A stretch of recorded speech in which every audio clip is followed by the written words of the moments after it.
Selamat pagi Bapak Ibu dan Saudara yang dikasihi Tuhan Yesus, bertemu kembali dengan Embun Surgawi pada pagi hari ini. Mari kita akan merenungkan firman Tuhan bersama-sama yang terambil dari Injil Yohanes pasal 13 ayat 1 sampai yang keempat. Demikianlah bunyi firman Tuhan. Sementara itu, sebelum hari raya Paskah mulai, Yesus telah tahu bahwa saatnya sudah tiba untuk beralih dari dunia ini kepada Bapa. Sama seperti Ia senantiasa mengasihi murid-muridnya, demikianlah sekarang Ia mengasihi mereka sampai kepada kesudahannya. Mereka sedang makan bersama, dan iblis telah membisikkan rencana dalam hati Yudas Iskariot, anak Simon, untuk mengkhianati Dia.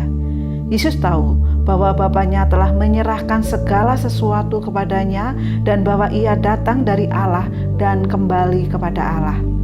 Lalu bangunlah Yesus dan menanggalkan jubahnya. Ia mengambil sehelai kain linan dan mengikatnya pada pinggangnya. Kemudian Ia menuangkan air ke dalam sebuah basi dan mulai membasuh kaki murid-muridnya, lalu menyekanya dengan kain yang terikat pada pinggangnya itu. Bapak, Ibu, dan Saudara yang dikasihi Tuhan, kita bisa membayangkan ya, betapa terkejutnya murid-muridnya yang pada waktu itu sedang berkumpul, dan ketika mendapati Tuhan Yesus yang bersama-sama dengan dia membasuh kaki murid-muridnya. Tentu kita tahu ya bahwa membasuh kaki ya pada zaman Tuhan Yesus atau orang-orang Yahudi pada saat itu memang adalah hal yang biasa ya. Tetapi hal yang biasa ini dilakukan oleh hamba ya, dilakukan oleh budak ya. Tetapi ketika Tuhan Yesus melakukannya itu, sungguh ini menjadi keterkejutan yang luar biasa.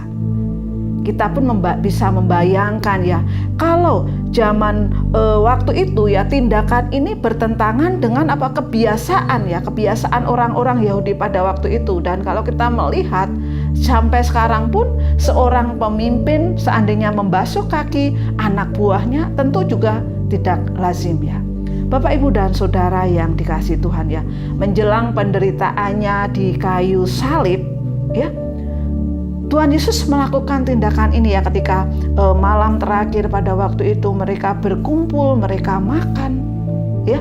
Kita melihat ya bagaimana keteladanan Tuhan Yesus yang luar biasa ya. Kenapa dia melakukannya itu ya, dikatakan di situ kemudian ayat 5 Yohanes pasal 13, Ia menuangkan air ke dalam sebuah basi dan mulai membasuh kaki murid-muridnya, lalu menyekanya dengan kain yang terikat pada pinggangnya. Dari cerita ini, dari keteladanan ini, dari apa yang dilakukan Tuhan Yesus, kita belajar bahwa Yesus menunjukkan betapa besar kasih-Nya kepada murid-muridnya ya, sehingga ketika sebelumnya murid-muridnya itu sedang memperdebatkan siapa yang terbesar, siapa yang termulia, siapa yang paling dekat dengan Tuhan Yesus ya. Tuhan Yesus menunjukkan di situ bahwa Dia membasuh kakinya murid-muridnya. Dia menunjukkan betapa besar kasih Tuhan Yesus kepada semua murid-muridnya. Dan di situ Tuhan Yesus itu memberi gambaran betapa Tuhan Yesus itu rela berkorban.